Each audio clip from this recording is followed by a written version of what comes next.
നമസ്കാരം. പഹൽഗാമിലെ ഭീകരാക്രമണത്തെ തുടർന്ന് രണ്ടും കൽപ്പിച്ച് പാകിസ്ഥാനെതിരെ പടയൊരുക്കം നടത്തുകയാണ് ഇന്ത്യ.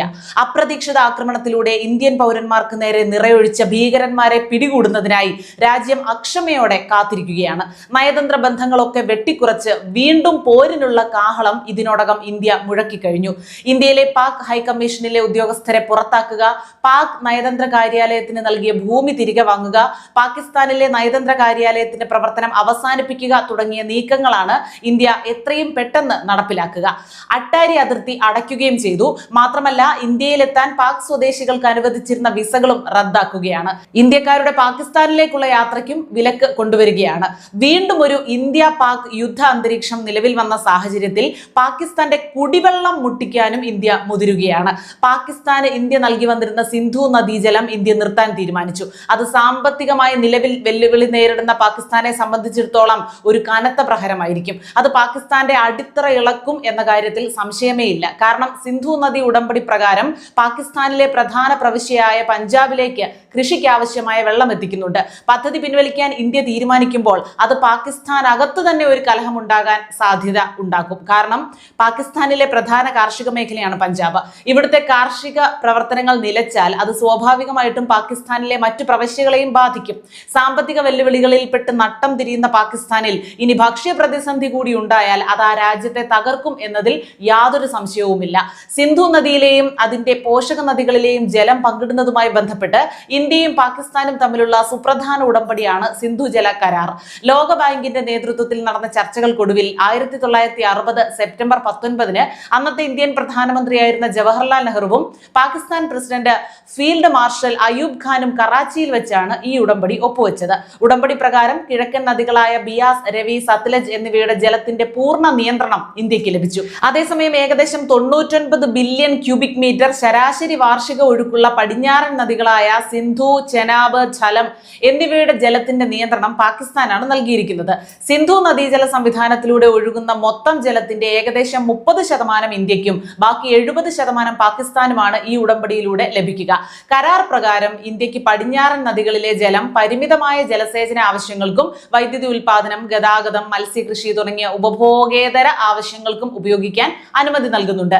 സിന്ധു നദിയിലെ ജലം പരമാവധി പ്രയോജനപ്പെടുത്തുന്നതിനുള്ള ഇരു രാജ്യങ്ങളുടെയും അവകാശങ്ങളും കടമകളും കരാറിന്റെ ആമുഖത്തിൽ വ്യക്തമാക്കുന്നുണ്ട്.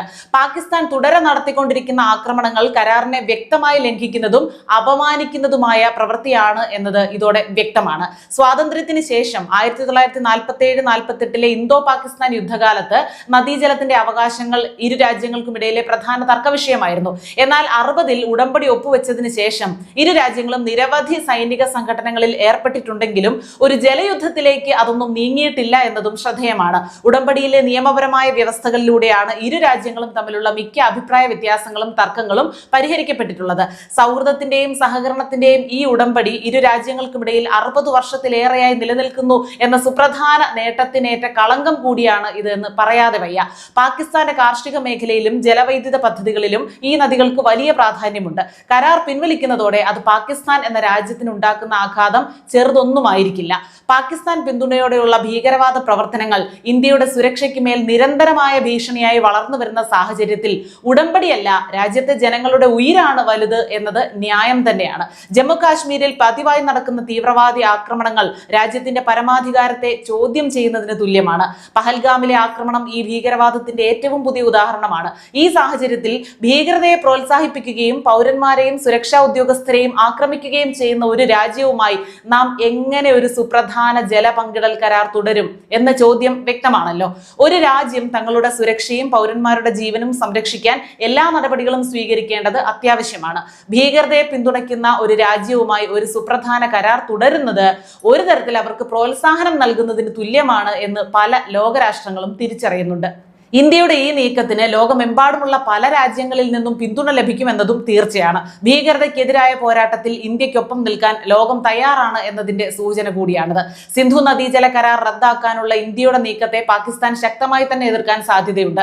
പാകിസ്ഥാനിലെ നയതന്ത്ര കാര്യാലയം ഇന്ത്യ അടച്ചുപൂട്ടും എന്ന തരത്തിലുള്ള പ്രതികരണങ്ങൾ ഇതിനോടകം പുറത്തു വരുന്നത് ഇതിന്റെ സൂചനയാണ്. എന്നാൽ ഭീകരവാദത്തെ പിന്തുണയ്ക്കുന്ന പാകിസ്ഥാന്റെ നിലപാടിനെ ഇന്ത്യക്ക് ഒരിക്കലും അംഗീകരിക്കാൻ കഴിയില്ല.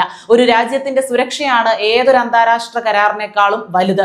നയതന്ത്ര ബന്ധങ്ങൾ നിലനിർത്തുന്നതിൽ ഇന്ത്യക്ക് താല്പര്യമുണ്ടെങ്കിലും ഭീകരതയെ പ്രോത്സാഹിപ്പിക്കുന്ന ഒരു രാജ്യവുമായി സാധാരണ ബന്ധം പുലർത്തുന്നത് രാജ്യ സുരക്ഷയ്ക്ക് ഭീഷണിയാകും.